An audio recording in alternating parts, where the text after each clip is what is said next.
Bismillahirrahmanirrahim. Assalamualaikum warahmatullahi wabarakatuh. Alhamdulillahirabbil alamin. Wassalatu wassalamu ala asyrafil anbiya'i wal mursalin wa ala alihi washabihi ajmain. Mari kita intinya bersyukur kepada Allah atas segala nikmat, rahmat dan karunia-Nya kepada kita sekalian.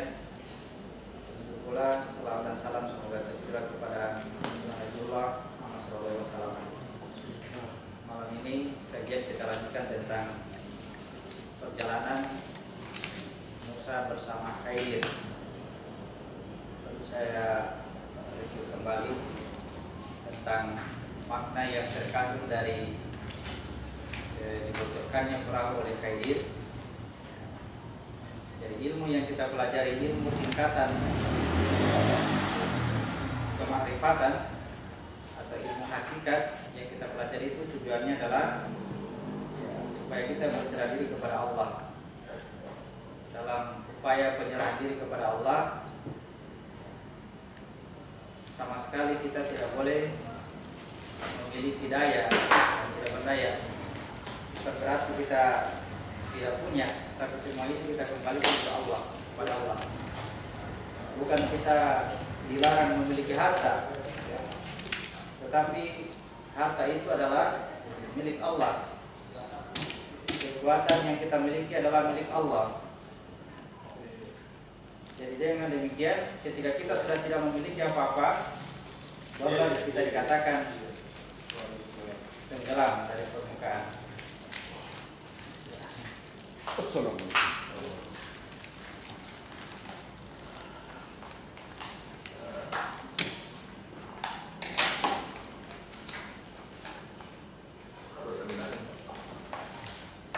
Jadi ilmu penyerahan diri yang diajarkan oleh Al-Quran betul-betul menjadikan semua yang kita miliki, yang ada pada diri kita itu diserahkan sepenuhnya kepada Allah. Tidak ada lagi rasa kepemilikan, tidak ada rasa memiliki. Sehingga ketika apa yang Allah berikan kepada kita diambil kembali, seperti amanah yang kita terima, jasad kita ini yang dibatasi oleh ruang dan waktu yang ditentukan dengan ajal. Ketika ajalnya sudah tiba dan saat itu kita merasa tidak memiliki, maka penyerahannya ini akan sangat mudah, melepaskannya sangat mudah. Tetapi kalau kita punya rasa memiliki, ya ini terjadi tarik menarik, tarik menarik itu yang menjadikan rasa sakit dalam peristiwa sakaratul maut. Dan kalau diserahkan sepenuhnya dari awal, ya ketika malaikat datang bukan mencabut nyawa, ya bukan mencabut, tetapi menjemput. Surat 16 ayat 32. Surat 16 ayat 32 tambahan.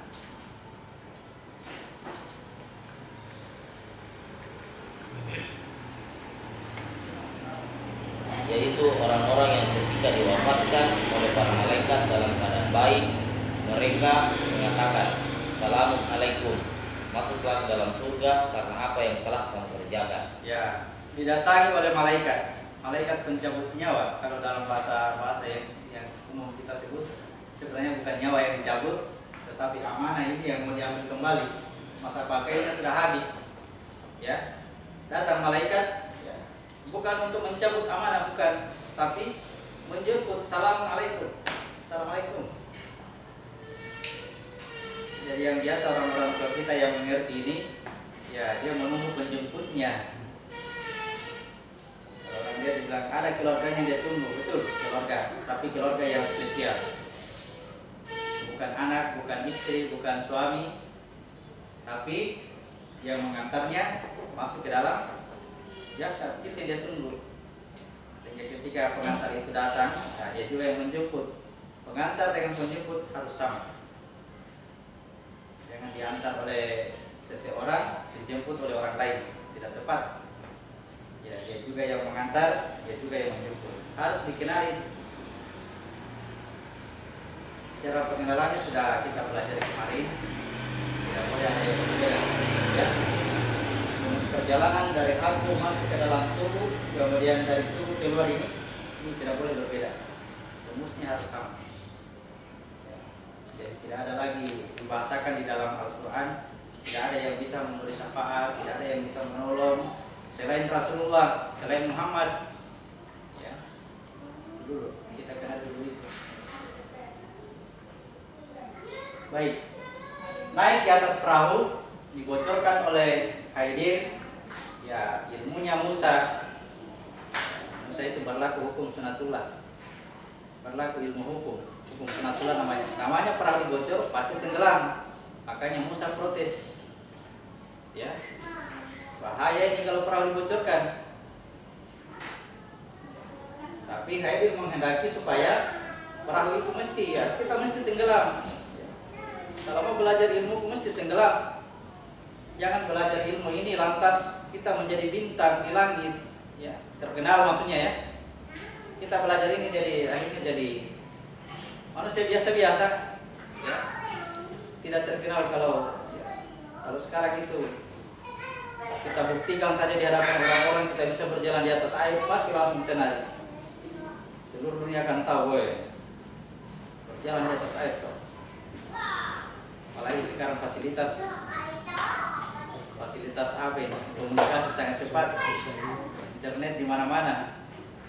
Kalau dilakukan sesuatu yang aneh yang tidak pernah dilakukan oleh manusia biasa, alam. Kalau ini tidak terkenal sama sekali, tenggelam.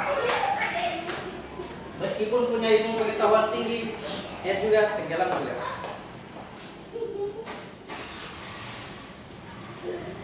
Kita baca ulang surat 18 ayat 71.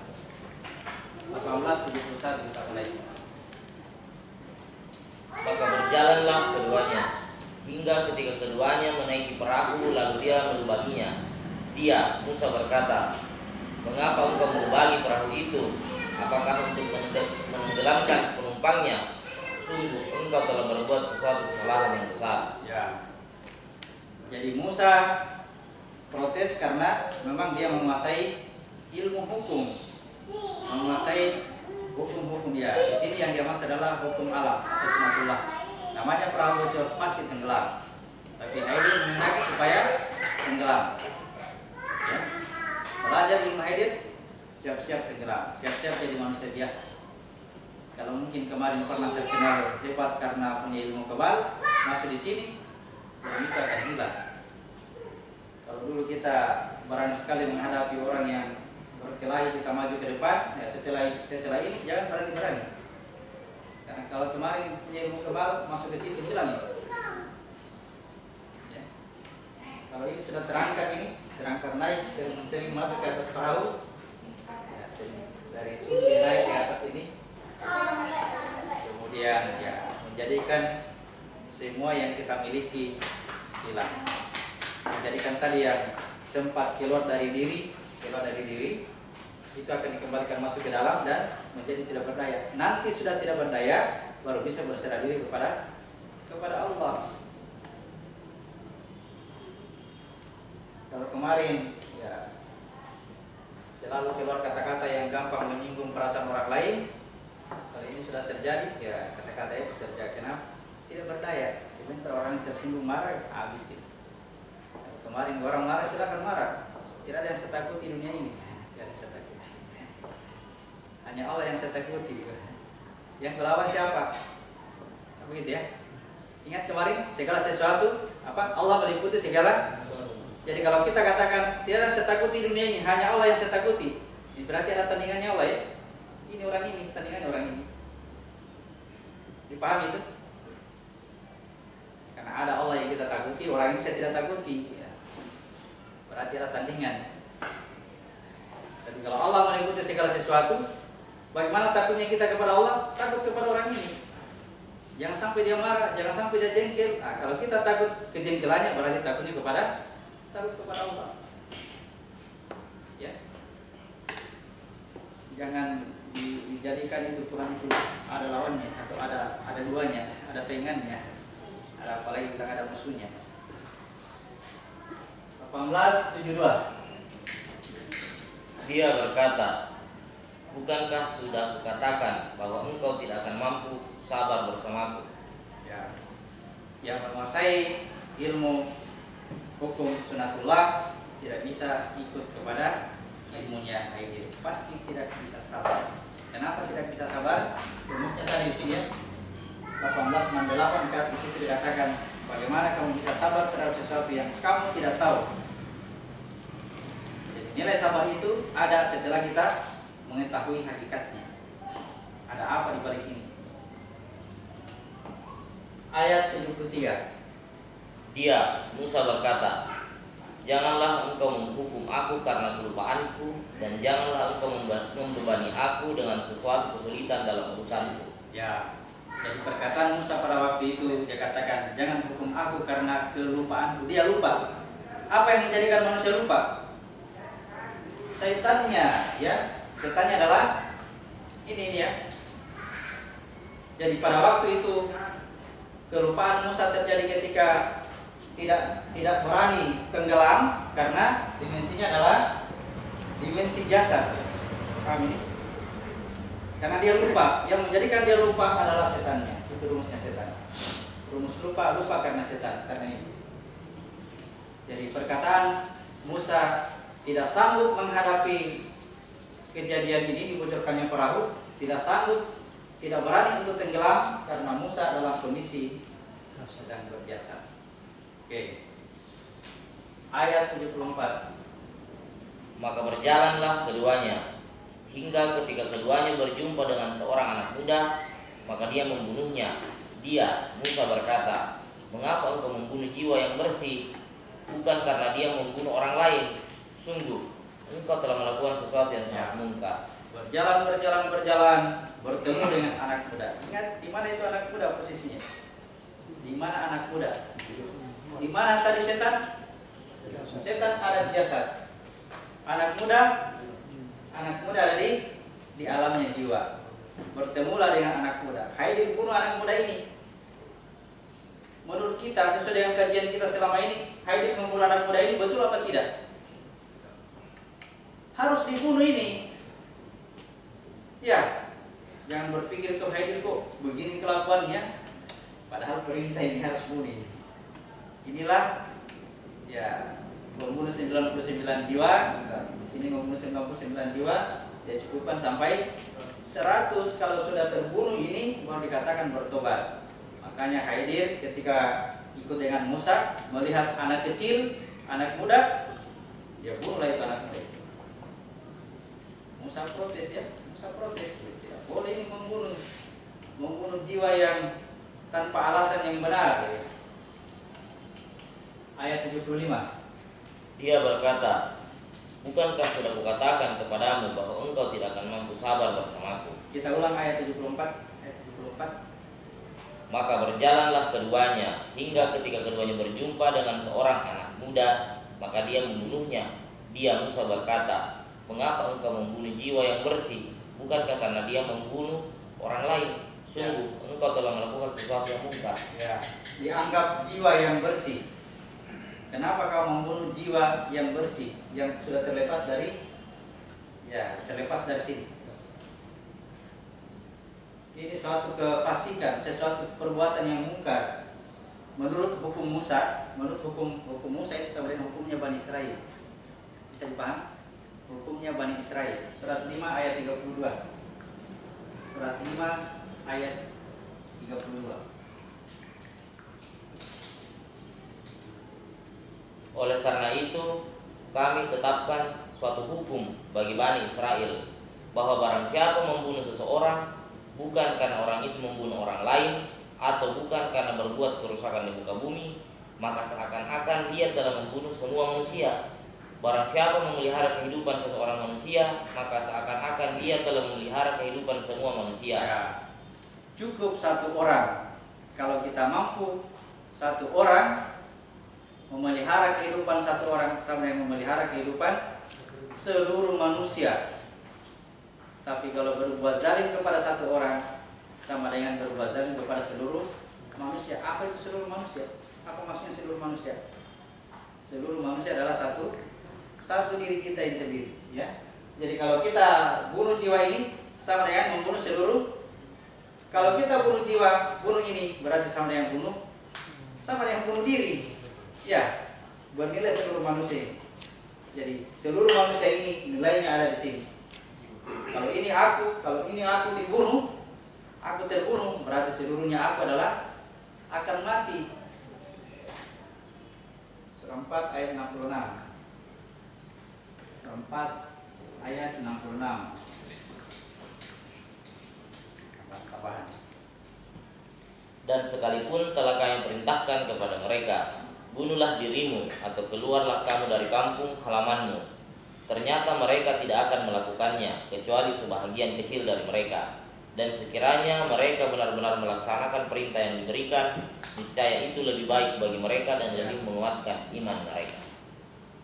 Diperintahkan, seandainya diperintahkan kepada mereka, bunuh dirimu atau keluar dari kampungmu, sedikit sekali yang lakukan. Seandainya dia lakukan, itu lebih baik baginya dan lebih menguatkan iman. Bagaimana itu kalau bunuh diri menguatkan iman? Bukan bunuh diri yang sebenarnya, ya. Bunuh diri yang dimaksud itu adalah membunuh anak ini.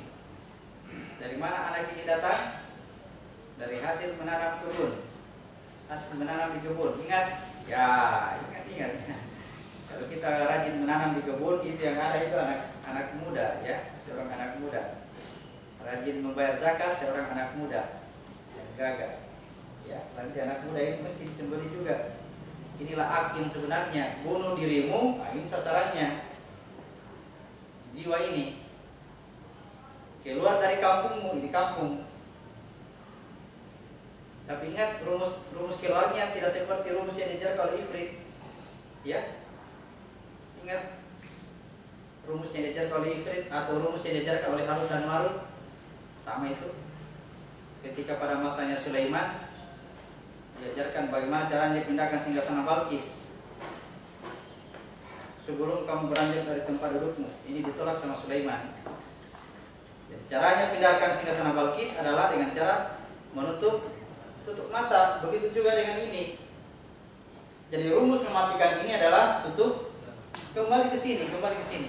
Kita hanya bermain di alamnya nyata, di alam nyata ini. Kita tidak memikirkan sesudah dapat ke anak muda bagaimana cara saya ketemu supaya saya bunuh. Tidak, kita hanya lakukan di sini. Hanya disuruh tutup mata. Tutup mata, ketika terjadi tutup mata, terjadi perpindahan. Kenapa berpindah? Ada kematian. Ada kematian. Dan urusan kita di alam gaib itu tidak punya kekuatan di sana. Kita hanya mampu lakukan di sini. Kita hanya mampu praktikkan sholat secara syariat, ya. Mungkin orang akan melihatnya, ya, berpikirnya bilang apa itu dia bikin, apa itu dia kerja, kenapa sholatnya pakai begitu, ya, kenapa tidak biasa-biasa saja, seperti yang dicontohkan oleh Nabi. Shallu kama ra'aitumuni usolli, sholatlah sebagaimana yang kau melihat aku. Itu saja yang kelihatan. Ya, ada yang namanya sholat yang tidak kelihatan. Yang kelihatan sudah begitu memang gayanya, sudah begitu memang sikapnya, tidak bertambah-tambah lagi, ya. Takbir ya takbir seperti itu, rukunya seperti itu. Jangan membuat gerakan baru. Mentang-mentang menyatukan alam semesta, Allah Akbar. Tidak boleh begitu. Disatukan alam semesta ini, jangan membuat gerakan baru seperti yang kamu lihat Nabi lakukan. Tetapi apa yang kita lakukan di sini orang lain tidak tahu. Ya, tarikan nafasnya, angkat sumpinya, ya. Naik, habiskan napasnya, menyelam di sini, baru tutup mata, baru masuk ke dalam ini. Orang lain tidak tahu. Itu mungkin bisa diperhatikan angka sujud apa tidak. Tidak bisa, sudah ketahuan. Juga jangan juga pamer, ya. Mentang-mentang berjamaah ini tarik nafas. Kedengaran semua orang situ. Kenapa lagi ini? Lain-lain sih gayanya sholat. Jadi kita hanya bermain di alamnya. Ini yang dibahasakan dalam Al-Quran, agamanya Ibrahim. Paham, ya? Bermain di patung. Ikuti agama Ibrahim. Fattabi'u millata Ibrahim. Kenapa agama Ibrahim? Karena dia di patungnya, di alam patung, di alam jasad. Kalau ini sudah benar kejadiannya, sudah sesuai dengan apa yang disyaratkan oleh Al-Quran. Kalau ini sudah benar, baru kita doakan, ya Allah berikan keselamatan kepada Muhammad sebagaimana Engkau telah memberi keselamatan kepada Ibrahim. Itu maksudnya, ya. Kenapa Muhammad yang didoakan? Sebentar kita bahas siapa sebenarnya itu Muhammad. Ya. Kenapa selalu didoakan? Dijadikan standar ini Ibrahim. Seakan-akan Ibrahim sudah selamat, ya. Sebagaimana Engkau memberi keselamatan kepada Ibrahim dan keluarganya. Selamat Ibrahim. Ya. Kemudian Muhammad dijadikan patok apa ini? Dijadikan didoakan supaya mengikuti itu Ibrahim, supaya dilakukan seperti Ibrahim, diselamatkan seperti Ibrahim. Maksudnya adalah kita kerjakan dulu ini dengan benar. Syariatnya di alam nyata, tidak ada gaib-gaib di sini, tidak ada kegaiban. Sesudah itu persoalan kegaibannya kita serahkan ke Allah. Ya Allah, selamatkan Muhammad dan keluarganya seperti Engkau menyelamatkan Ibrahim dan keluarganya. Jadi keselamatan Muhammad itu nanti tergantung perjalanannya ini. Kalau di sini sudah tepat, ya. Kalau ini berangkat dari rumahnya, masuk ke Ka'bah, masuk ke Palestina, menembus penjuru langit, masuk ke Baitul Ma'mur, sampai ke Sidratil Muntaha dan masuk di Ars. Itulah perjalanan Muhammad. Jadi kalau ini sudah benar perjalanannya, maka Maha Suci Allah yang telah memperjalankan hambanya. Itu urusan Allah itu yang memperjalankan hambanya. Ya, urusan kita hanya di sini, di dunia ini, di alam nyata itu. Dipahami ya? Oke. Baik. Ayat 76. Ayat 75 tadi ayat 75. Dia berkata, bukankah sudah kukatakan kepadamu bahwa engkau tidak akan mampu sabar bersamaku? Ya. Musa tidak bisa lagi bersabar, tidak sabar lagi melihat kelakuannya Khidir. Pertanyaannya, kenapa Musa tidak sabar? Karena katakan saya dari awal, bagaimana di sini ya, di surat 68. Bagaimana kamu bisa sabar terhadap sesuatu yang kamu tidak mengetahui tentang itu? Pengetahuannya Musa adalah pengetahuannya syariat. Pengetahuannya Khidir adalah ilmu hakikat, ilmu makna. Di balik syariat ini ada makna. Ya. Kalau kita kerjakan syariat, ya kerjakan syariatnya, tapi ingat di situ ada makna. Lakukanlah dengan dasar pengetahuan. Ayat 76. Dia, Musa berkata, jika aku bertanya kepadamu tentang sesuatu setelah ini, maka jangan lagi engkau memperbolehkan aku menyertaimu. Ya. Sesungguhnya engkau sudah cukup menerima alasan dariku. Jadi sudah mau memasuki, sudah berhasil di sini diselesaikan. Ya, sudah mau memasuki ilmu hakikat, ilmu ruh, ilmu di sini dibahasakan di situ. Kalau saya bertanya,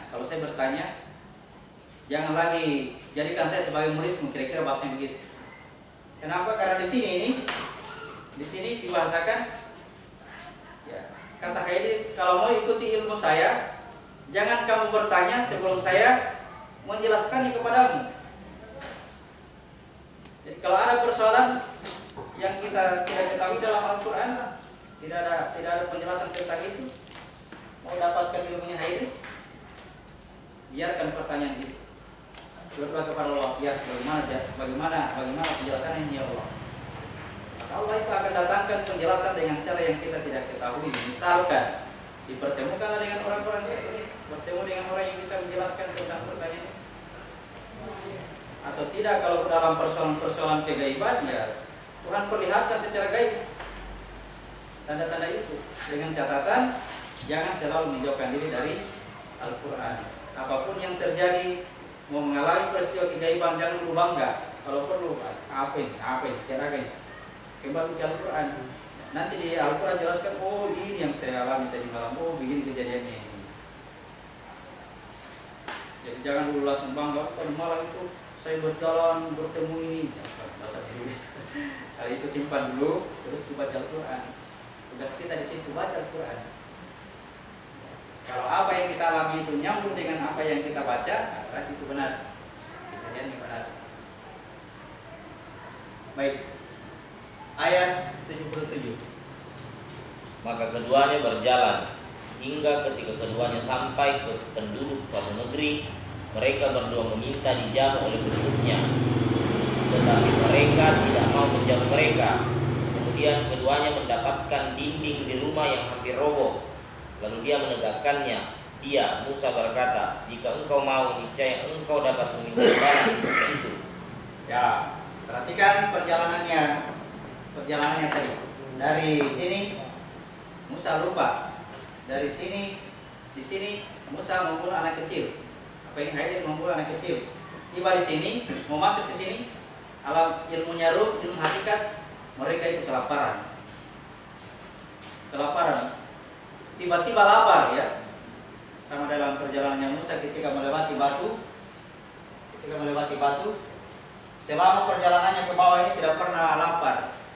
Begitu melewati batu, langsung kelaparan dan dia teringat kepada ikannya. Nah, begitu pula perjalanannya dengan Khidir, ya. Begitu masuk ke sini, dia kelaparan. Sehingga ketika kelaparan itulah dia mau cari makanan ke penduduk negeri. Ternyata penduduk negeri, lihat yang mana penduduk negeri? Ternyata penduduk negeri ini penduduk negeri ya. Penduduk negeri tidak bisa memberi makan. Karena apa? Karena bukan makanan bumi yang dia cari ya. Ini bumi ya. Ini bumi. Ya. Makanan bumi tidak cocok untuk diberikan kepada mereka berdua waktu itu karena sudah masuk di alamnya hakikat. Dijauh oleh penduduk negeri. Makanya ini negeri ini dikiaskan dalam ilmunya Balkis, kewajiban menyusui ibu itu ibu menyusui anaknya hanya 2 tahun ya. Hanya 2 tahun. Masuk ke sini itu bukan lagi tugasnya. Sudah tugasnya ilmu hakikat ya. Tugasnya ruh. Jadi masuk ke sini, masuk ke alam ini, mereka kelaparan. Meminta jamuan, dijamu oleh penduduk tidak bisa. Akhirnya Khidir melihat ada rumah yang ada bangunan yang roboh, yang perlu diluruskan, perlu dibangunkan ini rumah. Khidir membangun rumah itu. Saat itulah Musa berkata, ini sebenarnya kesempatan untuk dapat makan. Ya kan? Kita sudah kelaparan ini. Tapi Khidir membangun rumah ini tidak pernah minta upah. Dalam kondisi kelaparan itu Musa berkata, coba tadi kita minta gaji di sini, kita minta makan, pasti kita diberi makan. Bagaimana kita kerjakan rumahnya orang, kita kerjakan gratis? Dia bilang Khidir, tidak bisa itu sama saya. Terakhir min, ya. Jadi apa yang tidak mampu dilewati oleh Musa dengan ilmu hukumnya? Yang pertama, hukum sunatullah. Hukum sunatullah, hukum alam. Hukum alam itu ya yang namanya benda kalau dilepas pasti jatuh. Tiba-tiba kalau benda ini dilepas, tiba-tiba dia naik, tidak bisa dijalankan oleh Musa. Tidak bisa dijelaskan oleh Musa. Hukum alam. Khidir melanggar hukum alam. Melanggar hukumnya Musa. Dengan alasan, dengan tujuan, ya dijelaskan sebentar. Yang kedua, hukum dosa, membunuh. 3, hukum pahala, minta gaji, minta upah. Kalau saya lakukan ini pahalanya, kalau saya salat di rumah pahalanya 1 kali, salat di masjid pahalanya 27. Salat di Masjid Nabawi pahalanya 1000. Salat di Baitullah pahalanya 100.000. Itu tidak bisa masuk di ilmunya Khidir kalau begitu keadaan. Jadi untuk bisa masuk ke sana, ya harus tinggalkan hukum. Surat 72 ayat 13.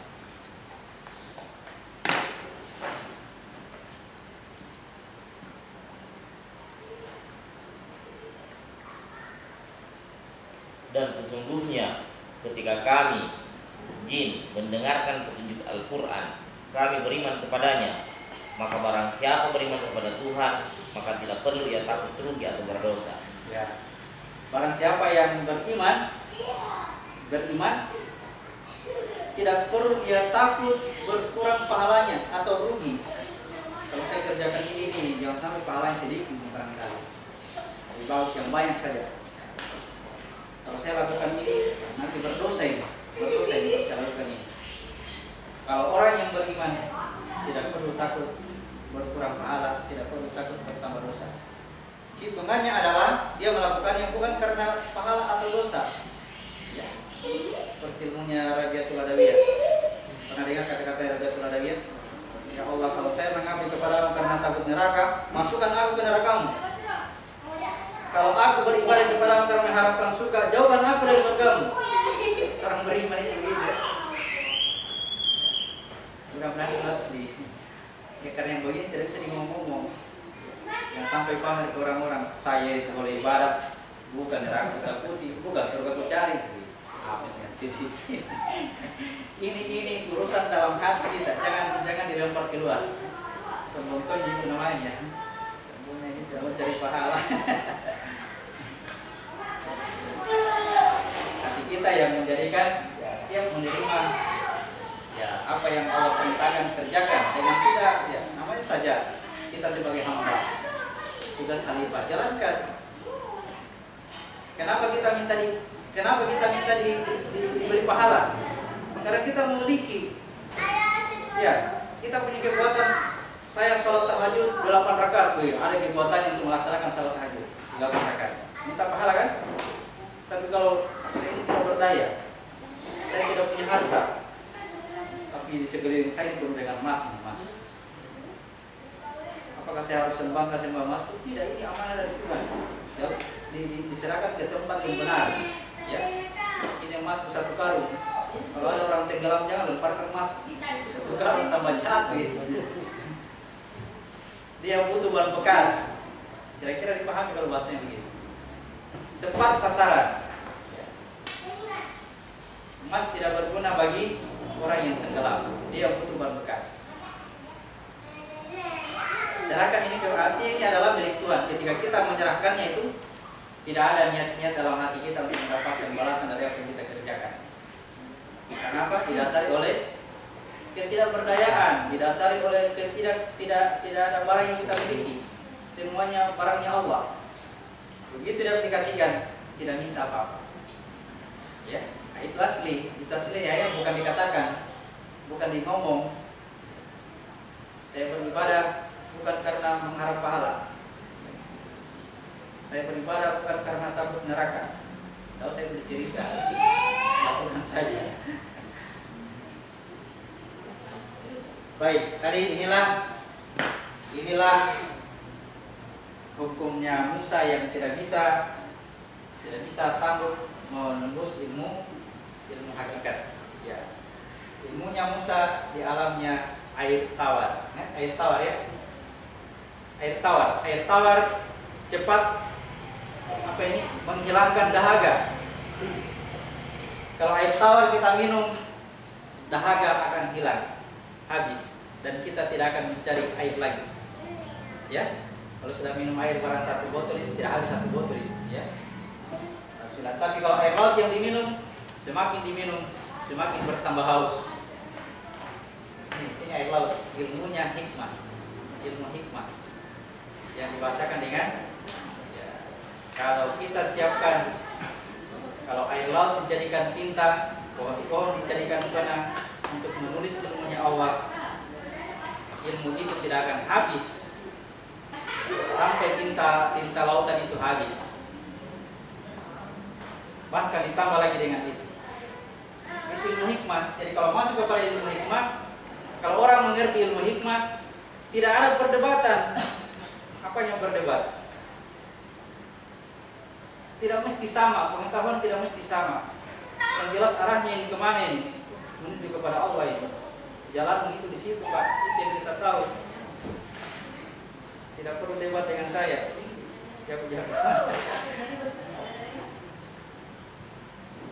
Ikan itu bermakna ini.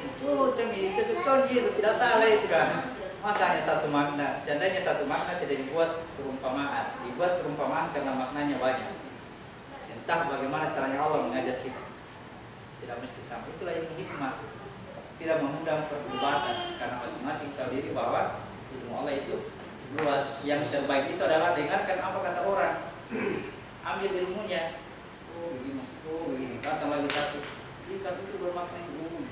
Berarti ada makna ini, ada makna ini. Oh dia ambil dia itu semua. Itu lebih baik daripada diperdebatkan. Surat 18 ayat 78. Dia berkata, inilah perpisahan antara aku dengan engkau. Aku akan memberikan penjelasan kepadamu atas perbuatan yang engkau tidak mampu sabar terhadapnya. Ya, sekarang mau dijelaskan apa-apa yang kamu tidak sampai pengetahuannya. Boleh begitu ya? Yang dibahasakan kamu tidak sabar tentang itu, berarti pengetahuannya tidak sampai. Oke, mau dijelaskan. Ayat 79. Adapun perahu itu adalah milik orang miskin yang bekerja di laut. Apa itu orang miskin? Apa itu orang miskin? Orang yang tidak punya makanan. Ya, saya sudah pernah tunjukkan ya si miskin. Ya, apa makanannya ini? Al-Quran. Al-Quran. Bekerja di laut mencari ilmu hikmah. Perahu itu miliknya orang miskin yang ada di sini, ya. Kenapa dibocorkan? Karena kalau dalam perjalanannya ke sana, ya, ada raja di sini yang menguasai negeri ini. Ya, bisa paham? Ada raja di sini. Kalau perahu itu lewat di sini dan perahunya bagus, gagah, dia tangkap, dia ambil perahu ini, dia jadikan miliknya. Sehingga dia akan berkata, ingat, saya guru nih, saya guru.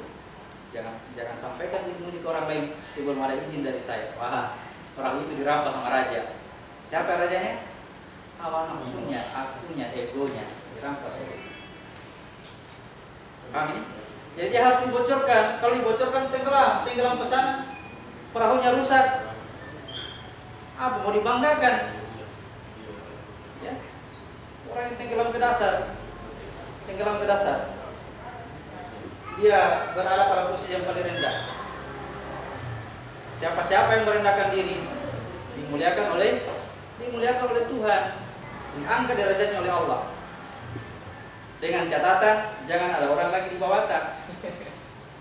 Kalau masih ada orang di bawah atas, betulnya dia ini rendahkan lagi pembantunya, rendahkan lagi supirnya, dan rendahkan lagi orang miskin, rendahkan lagi. Kalau masih ada yang direndahkan, belum mencapai puncak. Yang paling puncak itu adalah semua orang, semua manusia apapun keadaan yang ditempatkan pada tempat yang lebih tinggi daripada kita. Kita muliakan dia. Itulah cara berhubungan dengan Tuhan. Muliakan semua manusia, pasti ketemu yang paling rendah. Makanya dengan cara sujud. Tadi kepala yang posisinya sangat tinggi diturunkan sampai ke tempat yang paling rendah. Ya, kayak gini ya. Turunkan sampai ke dasar. Itulah yang paling mulia, yang dimuliakan oleh Tuhan dengan cara bersujud. Kalau hubungan dengan manusia, ya sama kita ini sama, parikat istilah Makassar. Parikat ini tidak ada yang lebih-lebih, sama jadi. Ada lebih ada kurangku. Lebih tak bisa masuk di kurangku, lebih pun bisa masuk di kurangkan. Akhirnya terjadi saling. Kalau sudah saling, kekurangan masing-masing itu biar tidak dicari ada, tapi ada kelebihan sedikit. Kalau ini kelebihan sedikit dihimpun, bisa melawan kekurangan yang ada pada masing-masing. Terjadilah kata saling, terjadilah hubungan silaturahmi, ya, saling membutuhkan. Orang kaya pasti butuh orang miskin. Biar kaya, kalau tiada yang bisa cuci mobil, mau pergi kantor cuci dulu mobilnya. Tapi karena ada yang kerja, ya harga itu yang kerja. Siapa yang kerja? Siapa yang bekerja? Siapa yang membersihkan? Siapa yang mencuci piring? Siapa yang memasak? Ingat itu, ingat. Tidak ada yang lain selain dia. Jangan terpengaruh fisiknya, jangan terpengaruh ini, terpengaruh bungkus. Si fulan cuci piring, yang kita lihat fulannya, tapi isinya bukan si fulan. Ya, kalau tiada ini tidak bisa dia cuci piring, habis dia. Oke? Lanjut. Ayat sudah berapa tadi? Jadi dia naik ke perahu, dibocorkan supaya tidak dirampas oleh raja. Ya, jangan sampai dikuasai oleh ego, hawa nafsu, menjadikan kita berbangga-bangga dengan apa yang kita miliki itu, dengan pengetahuan yang kita miliki. Pada pengetahuan yang Allah turunkan kepada kita, pengetahuan itu ditangkap oleh hawa nafsu, menjadikan kita bangga dengan ilmu muda. Kita mau yang pintar yang lain itu, aku tuh gini dari mana sekolahnya? Kenapa bisa belajar dengan gini? Tangkap oleh hawa nafsu. Tapi kalau dibocorkan sampai kepada ya semakin tinggi pengetahuannya, semakin tunduk dia, semakin menunduk, tunduk akhirnya orang lain jadi. Oke, lanjut tadi, lanjut bacanya. Saya ulangi. Adapun perahu itu milik orang miskin yang bekerja di laut. Aku bermaksud merusaknya, karena di hadapan mereka ada seorang raja yang akan merampas setiap perahu. Ya, raja hawa nafsu ini, egonya keakuannya. Lanjut. Dan adapun anak muda, Ya, anak muda itu, ya. kedua orang tuanya mukmin. Dan Kenapa bisa ada anak muda? Kenapa bisa ada anak muda? Karena orang tuanya ini ibu bapaknya harus orang soleh, orang baik, orang yang menjalankan tugas khalifah. Ya, kalau dia tidak menjalankan tugas khalifah, pasti tidak punya ini, tidak punya anak muda. Kalau dia tidak punya anak muda sampainya mati, bahaya. Aku keluar, ini tidak ada. Mau tidak mau harus ada. Dicarikan wadah yang rusak. Wadah yang rusak dibahasakan sebagai wanita pezina. Wanita pezina sebenarnya wanita yang bocor-bocor, fisik yang penuh dengan luka, ya, penuh dengan luka, penuh dengan berbau nanah. Ini lidah yang penuh dengan kebocoran, biar makanan enak, anggur dimakan. Kalau sariawan di sini biar makan anggur tidak enak dikasih. Ya, biar makan kondro itu tidak enak karena sariawan atau sakit gigi. habis. Dibuatkan wadah yang rusak. Makanya ini harus ada. Anak muda ini harus ada. Supaya ada ini yang dimaksud dengan kedua orang tuanya, hasil kedua orang tua ini dia maksud. Ya. Ini harus jalankan tugas khalifahnya. Harus jadi orang soleh, orang yang selalu berbuat baik, memberi manfaat kepada orang lain. Lalu adalah itu anak muda. Terus anak muda ini mau diapa? Harus dibunuh juga. Lanjut. saya ulangi. Ya. Dan adapun anak muda itu kedua orang tuanya mukmin, dan kami khawatir kalau dia akan memaksa kedua orang tuanya kepada kesesatan dan kekafiran. Ini bisa menjadikan orang tuanya ini jadi kafir kembali. Kenapa? Karena berbangga-banggaan, aku-akuan, hebat-hebatan, ya. Anak muda itu harus dibunuh kembali. Kenapa harus dibunuh? Karena sebenarnya anak muda ini adalah fotokopian dari ruh. Yang disalib bukan ruh. Yang disalib adalah yang diserupakan dengan fotokopiannya ini ruh. Bulu aslinya ini. Baru fotokopiannya. Di dalamnya masih ada yang lebih halus.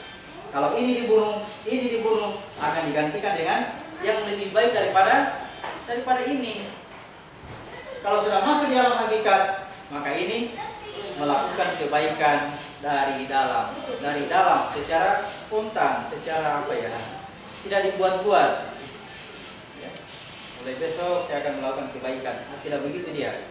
Jalan saja, lahir sendiri sifat itu.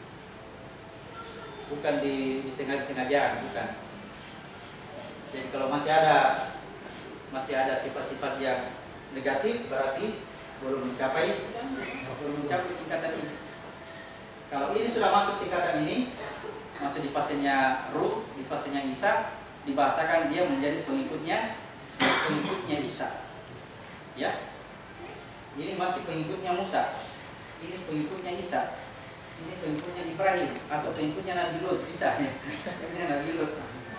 Pengikutnya Musa, pengikutnya Isa, ya. Kalau sudah jadi pengikut Isa, sudah masuk ke wilayah hakikat dengan cara membunuh ini. Bagaimana caranya bunuh ini? Tidak ada cara lain. Masuk ke sini, praktek sholat, kerja lagi, selalu tutup mata. Itu yang disuruh kita lakukan. Keadaannya, kegaibannya itu bukan tugas kita. Kegaibannya itu urusannya Tuhan, sejauh mana kita keseriusan melaksanakan fase Ibrahim ini, ya. Keseriusan kita bagaimana? Ini akan kita kerja soal ini akan muncul kebosanan nanti. Karena sebentar salat subuh itu lagi, salat zuhur begitu lagi, salat asar begitu lagi, besok begitu, lusa begitu, minggu depan begitu, tahun depan begitu terus dikerja, tidak ada tambahan. Akhirnya bosan, bilang apa ini? Karena tidak ada pengetahuannya. Tapi kalau mengetahui, inilah jalan yang Tuhan tentukan untuk bisa kembali kepadanya dengan jalan lahiriah ini, dengan jalan lahiriah. Kita tidak masuk ke alam kejaiban, alam nyata disuruh sholat. Lanjut. Kemudian kami menghendaki sekiranya Tuhan mereka menggantinya dengan yang lebih baik kesuciannya daripada itu. Jadi ini dibunuh, lalu diganti dengan anak yang lebih baik. Ingat rumusnya antara ini dengan ini serupa, ya. Rumusnya itu rumusnya. Jangan sampai berubah-ubah. Ini saya tiba di sini wajahnya buruk, wajahnya titik-titik misalnya. Tiba lagi di atas, saya ketemu Isa. Tiba lagi di atas, saya ketemu Muhammad. Bagaimana wajahnya? Harum, harum. Wajahnya tidak bisa dibayangkan. Tidak bisa dibayangkan wajahnya. Dia pakai serban putih. Yakin gitu, maaf. Bagaimana guys? Muhammad atau bukan? Ya bukan. Bukan Muhammad. Kenapa? Karena kita bertanya sama saya. Kalau orang kenal Muhammad ini tidak bertanya, dia pasti kenal seperti mengenal anaknya, kenal anak sendiri. Kalau kita dikumpul anak di sini, Pak, 1 juta anak, baru ada anak di sini. Kira-kira ragu-ragu itu dia anak atau bukan ini? Anak atau bukan ini? Seperti itu mengenal Muhammad, tidak ada keraguan. Ya, tapi kan harus ada rumusnya ya. Rumusnya harus jelas. Di bawah serupa, di sana juga. Ya, yang disalib bukan ini, tapi yang diserupakan dengan begitu ini ditiadakan, masuk ke sana, menjadilah kita pengikut Isa. Surat 5 ayat 35.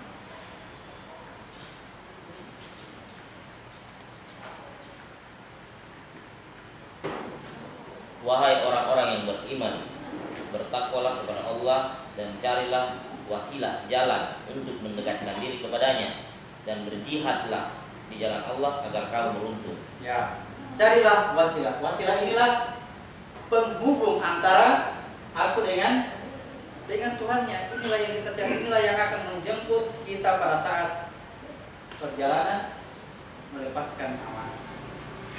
Ini juga yang akan menjadikan pengantar sekaligus penjemput. Jadi wasilah yang dimaksud itu bukan kita mencari orang-orang yang kalau di dalam cerita-cerita yang saya dengar, cerita orang-orang tarikat, jadikanlah Ibrahim sebagai wasilah.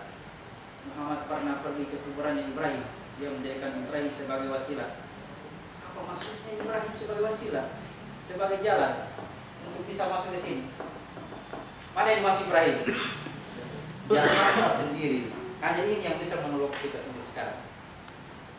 Ya, ini yang bisa menjadikan kita selamat dari perjalanan ini. Paham ya? Surat 3 ayat 55. Surat 3 ayat 55. Ingatlah ketika Allah berfirman, wahai Isa, aku mengambilmu dan mengangkatmu kepadaku, serta mensucikanmu dari orang-orang yang kafir, dan menjadikan orang-orang yang mengikutimu di atas orang-orang yang kafir hingga hari kiamat. Jadi menurut ayat ini, semua pengikut Isa berada di atas orang-orang kafir hingga hari kiamat. Jadi atau tidak? Tapi bukan orang yang mengaku pengikut Isa, bukan. Ya. Saya pengikutnya Isa, tidak begitu dia. Ya. Tapi harus masuk ke alamnya ini, ke alamnya hakikat ini. Kalau masuk ke alamnya hakikat, itu dikatakan pengikutnya Isa. Kalau pengikutnya Isa dijamin oleh Allah akan beriman sampai hari apa itu hari kiamat? Hari kematian. Makanya dijaga oleh Allah dari perbuatan-perbuatan kekafiran. Karena jaminannya Allah, barang siapa masuk ke wilayah ini pasti beriman sampainya hari kiamat. Tapi jangan menjadikan ini sombong ya, kesombongan menjadikan itu kembali lagi diturunkan. Karena iblis keluar dari surga karena kesombongannya. Ternyata yang dari surga juga bisa keluar. Baik, jadi sudah masuk kepada ini, digantikan dengan anak muda yang lebih baik daripada ini. Itu maksudnya ya. Orang tuanya orang yang saleh. Lanjut. Belum. Masih ke sini.